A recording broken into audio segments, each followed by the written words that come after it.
ঘুম থেকে ওঠার পরে জানলা খুলেই যদি এত সুন্দর একটা দৃশ্য দেখা যায়, একেবারে সোনায় সোহাগা, চোখ মন দুটোই যেন জুড়িয়ে যায়। ফটাফট রান্নাঘরে এসে বসিয়ে দিলাম একটা ফ্রাই প্যান।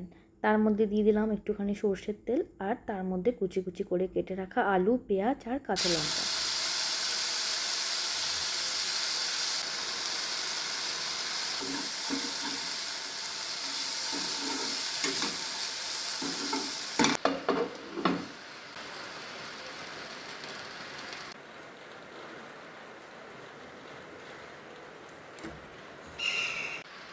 সকালবেলাটা রান্নাঘরে আমার খুব একটা বেশি কাজ থাকে না, ওই একটুখানি আমার নিজস্ব কাজ, টিফিন গোছানো, টিফিন বানানো, এইসবই আর কি। আর মাঝে মধ্যে একটুখানি চা এইসব বানিয়ে দিই। তো আজকে টিফিনে আছে আলু ভাজা আর তার সঙ্গে দুটো রুটি। ভাবছিলাম যে সাথে একটা ডিমের অমলেটও করে নিয়ে যাব, তো দুটোকে আর সেপারেশনে কিছু করলাম না। আলু ভাজাটার মধ্যেই একটুখানি তেল দিয়ে ডিমটা ফাটিয়ে দিয়ে দিলাম। আজকে আলু আর ডিম একসঙ্গে ভেজে নিয়ে যাব। অনেক দিন এইভাবে আলু ভাজা খাওয়া হয় না। এইভাবে আলু ভাজা করলে কিন্তু ভাতের সাথেও খেতে খুব ভালো লাগে। মুসুরির ডাল আর তার সঙ্গে এইভাবে আলু ভাজা।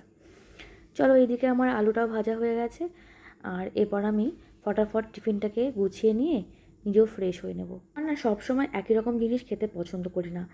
মানে রোজ দিন বিভিন্ন রকমের জিনিস হবে, বিভিন্ন রকমের টিফিন হবে, তাহলে আমার খুব ভালো লাগে। বাস থেকে যাওয়ার সময় ওই কৃষ্ণচূড়া গাছটা দেখো কি ভালো লাগছে দেখতে। আজকে আমার বাসটা একটুখানি অন্য রুট দিয়ে যাচ্ছে, তাই এই গাছটা দেখা মিলল। নাহলে তো আমি যেই রুট দিয়ে যাই সেখানে কোনো এই কৃষ্ণচূড়ার গাছ পড়ে না। ডিউটি এসে দেখছি আমাদের সায়নবাবু একটা নতুন কিছু আবিষ্কার করছে। ইউটিউবে দেখেছে একটা ওই স্ট্যাপলারের যে পিনগুলো আছে সেইগুলো দিয়ে কি একটা ঘরের মতো জিনিস বানানো। তো ও ওটা নিয়ে অনেকক্ষণ ধরে চেষ্টা করছে, অনেকবার ব্যর্থ হয়েছে, কিন্তু শেষ পর্যন্ত সাকসেসফুলও হয়েছে। এই জন্যই মানুষ বলে কোনো জিনিস মাঝপথে ছেড়ে দিতে হয় না, তার পিছনে লেগে থাকলে কিন্তু ঠিকই একদিন সে অ্যাচিভ করতে পারে। তার সঙ্গে অবশ্যই ধৈর্য তো লাগবেই। অনেকে আছে মাঝপথে কত কিছু ছেড়ে দেয়, কত কাজ ছেড়ে দেয়। অনেকে আছে আবার কঠোর পরিশ্রম ধৈর্যের সহিত লাস্ট পর্যন্ত টিকে থাকে এবং সাকসেস নিয়ে ফেরে।